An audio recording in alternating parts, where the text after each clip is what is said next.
All right. We are doing a CR live event. You probably got this alert in your email. What we're going to do is I'm going to be joined here by Chris Pandolfo, our staff writer at CR. I'm Joe Koss, the digital editor.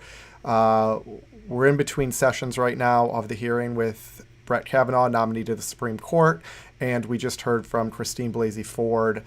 For those of you that are kind of paying attention and watching, the big question that a lot of people have at this point is, did Kavanaugh just get borked by Christine Ford? And for those of you that don't get the Judge Robert Bork was ultimately not confirmed by the Senate, not for similar situations, but sort of his stance on things.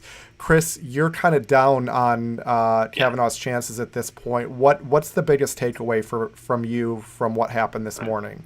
So the Democrats really had one mission going into this hearing. They wanted to make Ford look as sympathetic as possible, make sure that she told an emotional story, make sure she tugged on the heartstrings of everybody who was watching this hearing. And it doesn't matter if they didn't prove that Judge Brett Kavanaugh sexually assaulted her 36 years ago. There's no way to prove that. It's impossible. We will never get to the truth of the situation. All they had to accomplish here was to make her look credible and make people think that there's enough reasonable doubt to suggest that maybe she's telling the truth and maybe it's Kavanaugh who's lying. And the goal here is to convince either Senator Lisa Murkowski or Senator Susan Collins or Senator Jeff Flake or any other. They just need two Republicans to vote no. That kills the nomination, right? Delays it going forward, and that's how they win here. And I think they accomplished that. You think they accomplished changing the minds, or that they? I think they made her look sympathetic enough that there's going to be mounting public pressure to vote no on Kavanaugh. Right. I think he's done. I think we agree that the scoreboard or the point of these hearings or the goal from both sides is focused on Flake, Collins. I have such a habit of saying that. Flake, Murkowski, and Collins. Those two act so in concert that really they are kind of one being. But my thing is, I still want to hear and see what Kavanaugh has to say. Yes. I mean, look, I'm old enough to remember the Anita Hill situation like this, and let me tell you, it was longer and more drawn out than this. So it wasn't just one morning. It took a lot longer. Clarence Thomas essentially, confirmed himself in the sense that he got up there and said, hey, here's the deal. I can never prove, or I should say, he couldn't disprove what she was claiming, the same way that Brett Kavanaugh is not going to go up there and disprove it. Now, maybe they're holding an ace in the hole, and he can, but exculpatory evidence in having dealt with rape trials, having, and been in them, seen the evidence, seen them from start to finish, it's almost impossible to prove that you didn't do it unless you have some piece of exculpatory evidence. In the TV dramas, it's the alibi, or it's the proof that I was somewhere, or you're caught on closed circuit television or something like that.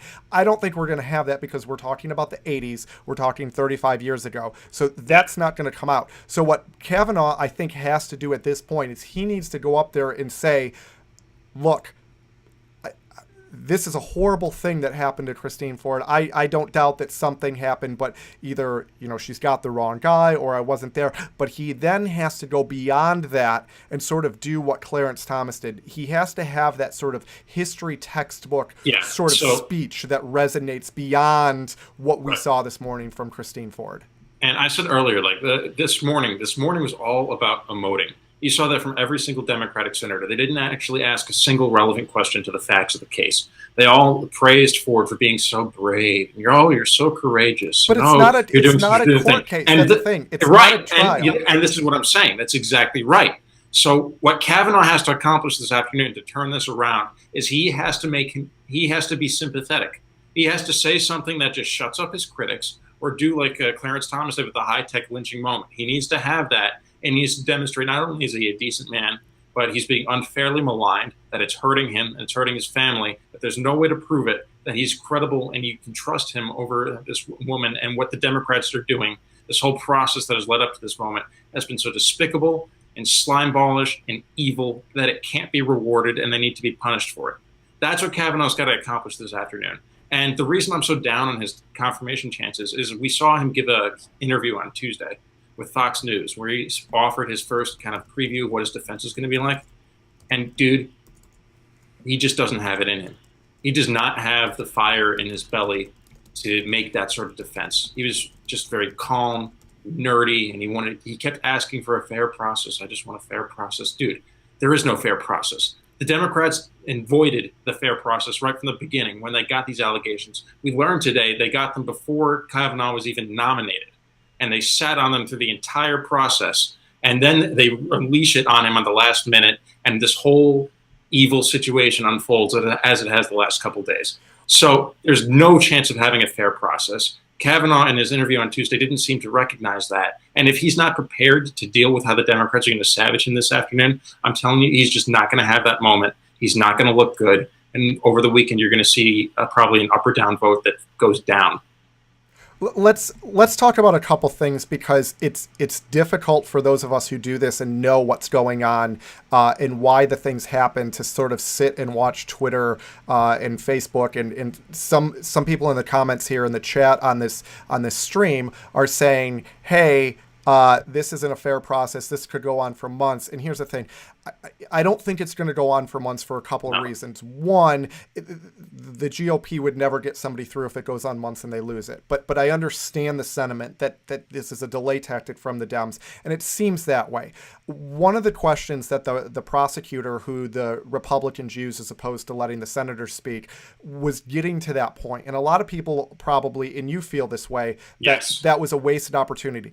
The problem is they were sort of, pardon my French, but damned if they do, damned if they don't. Yep. You know, you let the senators speak, and they're all white males on this committee, and that looks bad for optics. You put this woman up, and it looks really cut up because it was. But again, we're talking about really 3 people and maybe a handful on either side that could be swayed, okay? So here's the thing. The leak of the letter is a big thing. I think that's a big thing. Things like flying, or whether or not she was afraid to fly or did, those feel like the sort of TV courtroom drama moments. Like, oh my gosh, she was afraid to fly, but she flew. Look, soap opera stuff, yeah. At the end of the day, this is not a court hearing. This is not about whether or not Brett Kavanaugh actually did or didn't do certain things based on a law, and therefore he's guilty of some crime. This is about whether or not Brett Kavanaugh probably did something to Christine Ford at some point in his past, and whether or not that's enough. Now, we're not even getting to the truth of those matters. We're simply now creating a court of public opinion. Who do you believe more? Do you believe Christine Ford more, or do you believe Kavanaugh and the GOP more? Really, at the end of the day, that's really what it is. And it's not even whether or not you or I do. It's whether or not enough sort of public sentiment is out there for someone like Flake or Collins or Murkowski or the handful of others who can stand in front of the American people and say, hey, look, you heard, I heard. This guy isn't going to, he's not guilty. And so that's why I'm voting yes. Maybe Christine Ford isn't lying, but that also doesn't mean that Brett Kavanaugh is guilty. Therefore, he's on the Supreme Court. Right. It could be a situation where something happened to her, and it is just a case of mistaken identity or misremembering, because she was traveling in Kavanaugh's social circles. There's just no evidence to tell us either one way or the other. It's 36 years ago. It's almost water under the bridge.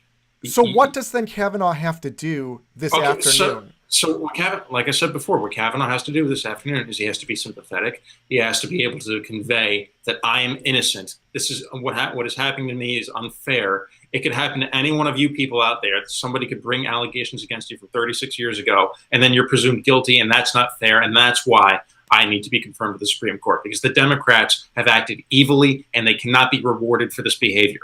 They have to be punished for this behavior. And I'll tell you what, the reason that this is so difficult is because the Republicans screwed up. They screwed up from this process. With the minute that these allegations were first brought against Kavanaugh, we found out that Feinstein sat in them for 2 months at least. That was when the Republicans should have said, no, we're not going to do a hearing. You don't get to bring 36-year-old allegations against someone after we've gone through the whole background process and gotten this guy through our hearings. We finished. We were ready to go, and you can't do this. But they didn't do that. So the Republicans, by not doing that, by not shutting this crap down before it started, they gave into the idea that we had to have this hearing. Therefore, their second opportunity to make this go away was at this hearing. They had to show that Christine Ford was not credible, that she couldn't keep her story straight, that she's not a sympathetic character. And I'm telling you, after this hearing today, they failed to do that. So she's credible. The people are going to watch this hearing. They're going to empathize with her. So the Republicans screwed up their two chances to get this right. And what they're left with now is their last and final strike is going to happen this afternoon. Kavanaugh has to be just as sympathetic, if not more, than Christine Ford was, because she has the advantage of having the media on our side. She has the advantage of having all these Democrats voting on her side. She has the advantage of Republicans being utterly incompetent on her side. And if Kavanaugh screws up, he's done.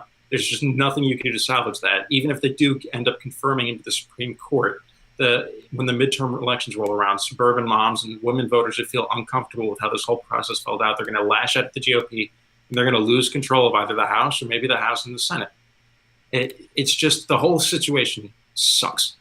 Oh, it certainly does. I mean, I think in terms of just watching the court over time and the importance that people have put on the court, I think what Kavanaugh has to be able to do is he has to be able to come out and prove that he is sort of beyond what we saw Christine Ford painting the Kavanaugh of back then. And this is what I mean.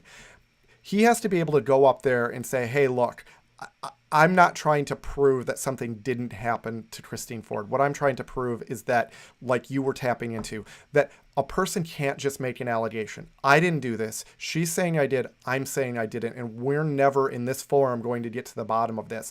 And then he has to be able to connect to the people you were just talking about, the women GOP voters, the women who voted for Donald Trump, who don't normally vote for a Republican or somebody like Trump, or who wouldn't normally in these scenarios find themselves siding with the man in the situation. Or even some of the never-Trumpers. Like, you've seen this throughout this process. A lot of the never-Trumpers and people who hate Trump do not like how the Democrats have behaved in this process. But they're ready to go vote Republican for it. In up until this morning, I would say that that's correct. That the sentiment of this family, the sentiment of this sort of group of people on Twitter was true. That the never-Trumpers were like, look, you know, you've turned me, I'm buying a red MAGA hat. I saw that a lot. Like I'm going out and buying one because this is so despicable. I would never want this to happen to me or anybody. You know, I was an Amy Coney Barrett person, and I sort of go, I mean, look, I don't think there's anything that they could have thrown at her that's as bad as this, if you will, because it just, the optics and everything on this are so bad. But after dragging it out and doing what they did, up until this morning, I think that you're right. They really were sort of shooting themselves in the foot. But then Christine Ford got up there and she was just able to come forward and say, hey, this is, I'm your daughter, I'm your wife, I'm your cousin, I'm your whatever. And, you know, if this happened to one of those people, you would want everyone to believe you. And that's what she needed to do. And she did a good job of it. Now Kavanaugh has to go back up and remind everybody, I think, what happened and how they felt prior to Ford going on the stand if he stands a chance of being confirmed. I think that's the only way. Let's be clear about something here, too. The Democrats knew what they had here. Yes. They knew that Christine Ford was going to look like this. They knew that her testimony was going to go like this, that she was going to be sympathetic, that they were going to be able to emote on stage and make her look really good on TV. That's why they were trying to delay this for as long as possible. Right. Because they're trying to run out the clock, and they knew it was going to be effective. And the Republicans, they just let them get away with it. Of course. That's why you see a lot of conservatives are really upset at how this unfolded. But I don't think the Republicans, I mean, the only people that we had obviously were Grassley and then sort of the overall strategy of having this prosecutor. I mean, a lot of people said, oh, she was so weak and they shouldn't have done the 5 minutes. No, that's right. The prosecutor did her job. She was trying to build a case. The problem is it's just not the format to do this in. I don't think she was trying to build a case as much as she was trying to build a bunch of little cases. I mean, as a prosecutor, when you go up, you have lots of different theories of the case. And one of the things that you have to do is you have to put the defendant, I mean, so you had a prosecutor up there sort of I mean, everybody's roles were reversed. I mean, that's the thing about this. You didn't have a normal situation, and she didn't have a lot of time to prepare for this. You didn't have a lot of facts. I mean, normally a prosecutor in what would be called a cold case like this wouldn't have a lot of facts, and they would have to prove a very, very difficult case with a small amount of facts, and you would have a theory of the case. Here, she was being almost a defense attorney, but using a prosecutorial sort of strategy. Tactic, and she's probably never done that before. So again, I think now what has to happen is that Kavanaugh has to be his own best advocate here. Yes. He can't let anybody else. He needs to take the reins. If the GOP wants him to be confirmed, he has to go up there and sort of prove beyond a doubt that I guess I don't even know what that theory. What you're saying is basically, and this just so folks understand, this is in Kavanaugh's hands now. Yeah. It's on him whether or not he gets confirmed to the Supreme Court. It's his job in this hearing that's upcoming in just a few minutes now to convince Jeff Flake and Lisa Murkowski and Susan Collins that it's more politically advantageous to vote for him than it is to vote against him. Yes. And if he can't do that, then he was just the wrong guy at the wrong time. And he got railroaded by the Democrats, and it's not fair. But there's nothing you can do about it now. The best way to take your revenge of the Democrats, if that's your thing, if you want to punish them for what they've done here, is you got to go vote in November. That's the bottom line. Yeah. I want to jump off. I mean, we've kind of talked about what has to happen. I think that really that's the most important thing at this point is what Kavanaugh needs to do, and he needs to go up there and sort of, convince the world that he should be confirmed, that despite these allegations and because of the lack of proof, or not even just because of the lack of proof, but solely because he was nominated, and a person shouldn't have to, prove beyond a reasonable doubt that all allegations against them didn't happen, that there needs to be some sort of modicum of due process even in these situations. And maybe he can sort of rehabilitate himself. I mean, it's going to take time if he does get confirmed to rehabilitate himself, but I think that starts now. And the first hurdle is definitely the process. Chris, it was great talking with you. Hopefully we'll do more of these. We'll have to see how long today goes, whether we'll do another one, but definitely in the future. Subscribe if you're watching this through somebody sharing it so that you can get different notifications, and we'll see. I think at the end of today, we'll know whether or not he's going to be confirmed based on how he performs in that committee hearing. All right. Thanks for watching.